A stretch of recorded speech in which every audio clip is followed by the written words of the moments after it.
اللہ نے ہم کو انسان بنا کر پیدا کیا. اگر اللہ چاہتا تو ہم کو حیوانات میں سے بھی بنا سکتا تھا. اگر اللہ چاہتا تو ہم کو جنات میں سے بھی بنا سکتا تھا. مگر اللہ کا لاکھ لاکھ شکر ہے, اللہ نے ہم کو انسان بنایا اور ہم کو یہ شرف بخشا کہ اشرف المخلوقات کہا ہم کو. تو اب ہمارا فرض کیا بنتا ہے؟ اگر اللہ چاہتا تو جانور بھی بنا سکتا تھا, گدھا بھی بنا سکتا تھا, گھوڑا بھی بنا سکتا تھا, پر نہیں, اللہ نے ہم کو انسان بنایا. تب اللہ نے ہم کو انسان بنایا ہے تو اب انسان کا کام ہے کہ انسان یہ سوچے کہ اللہ نے ہم کو بنایا تو جانور نہ بنا کے انسان بنایا, اور انسان بنایا بھی تو ہم کو یہ اختیار دیا اچھائی اور برائی میں فرق کر سکے. اس بات پہ غور کرے کہ اللہ نے ہم کو انسان بنایا تو کس لیے بنایا؟ کیا یوں ہی بنایا؟ اس کے پیچھے کوئی مقصد نہیں ہے؟ ایسا سوچنا یہ ہمارا وہم و گمان ہے. اگر یہ بات کوئی کافر سوچے تو وہ تو بددین ہے, اس کی سوچ کو کوئی روک ٹوک نہیں ہے, وہ کچھ بھی سوچ سکتا. مگر اللہ نے ہم کو انسان بنایا, اشرف المخلوقات بنایا, اس میں سے پھر مسلمان بنایا. اگر اللہ چاہتا تو کسی ہندو کے گھر پیدا کر دیتا, اگر اللہ چاہتا کسی کرسچن کے گھر پیدا کر دیتا, اگر اللہ چاہتا تو کسی یہودی کے گھر پیدا کر دیتا. مگر اللہ کا لاکھ لاکھ شکر ہے, اللہ نے ہم کو انسان بنایا, اشرف المخلوقات کہا اور ہم کو مسلمانوں میں پیدا کیا. مگر ہم ہیں کہ غفلت کی زندگی گزار رہے ہیں. ہم کبھی یہ کوشش ہی نہیں کرتے کہ اللہ نے ہم کو پیدا کیا تو کس مقصد سے پیدا کیا. ہمیں اس بات پہ غور و فکر کرنا چاہیے, یہ ہمارا پہلا فرض ہے. انسان اس بات پہ غور کرے گا تبھی تو حق تک پہنچے گا, ورنہ وہی غفلت کی زندگی گزارے گا جیسا ایک جانور بھی چوپائی بھی اپنی زندگی گزارتا ہے. ویسی غفلت کی زندگی ہم بھی گزاریں گے اور ہم بھی چلے جائیں گے. پر جانور کی زندگی گزارنے میں اور ہماری زندگی گزارنے میں فرق ہے. وہ حیوان ہے, ہم انسان ہیں, اشرف المخلوقات میں سے ہیں, اور ہمارے پاس صلاحیت ہے اچھائی اور برائی کا فرق کرنے کی. اسی طریقے سے جو دنیا میں آئے, مسلمان بن کر پیدا ہوئے, وہ اس لیے مسلمان ہیں کیونکہ وہ مسلمانوں کے گھر پیدا ہوئے. اگر ہم ہندو کے گھر ہوتے تو ہم ہندو ہوتے, اگر ہم عیسائی کے گھر ہوتے ہم عیسائی ہوتے, ہم یہودی کے گھر ہوتے ہم یہودی ہوتے. اب آپ پوچھیں گے کہ آپ ایسی بات کیسے کر سکتے ہیں؟ آپ خود جواب دیجئے, میں کیوں نہ کہوں؟ کیا ہم سوچتے ہیں, کیا ہم اللہ کا کلام اٹھا کے کبھی پڑھتے ہیں کہ اللہ نے ہمیں اس میں کیا حکم دیا ہے؟ ہم بھی تو انہی کی طرح زندگی گزار رہے ہیں.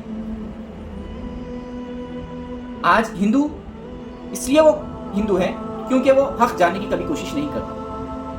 آج عیسائی اس لیے وہ عیسائی ہے کیونکہ اس نے کبھی حق جاننے کی کوشش نہیں کی.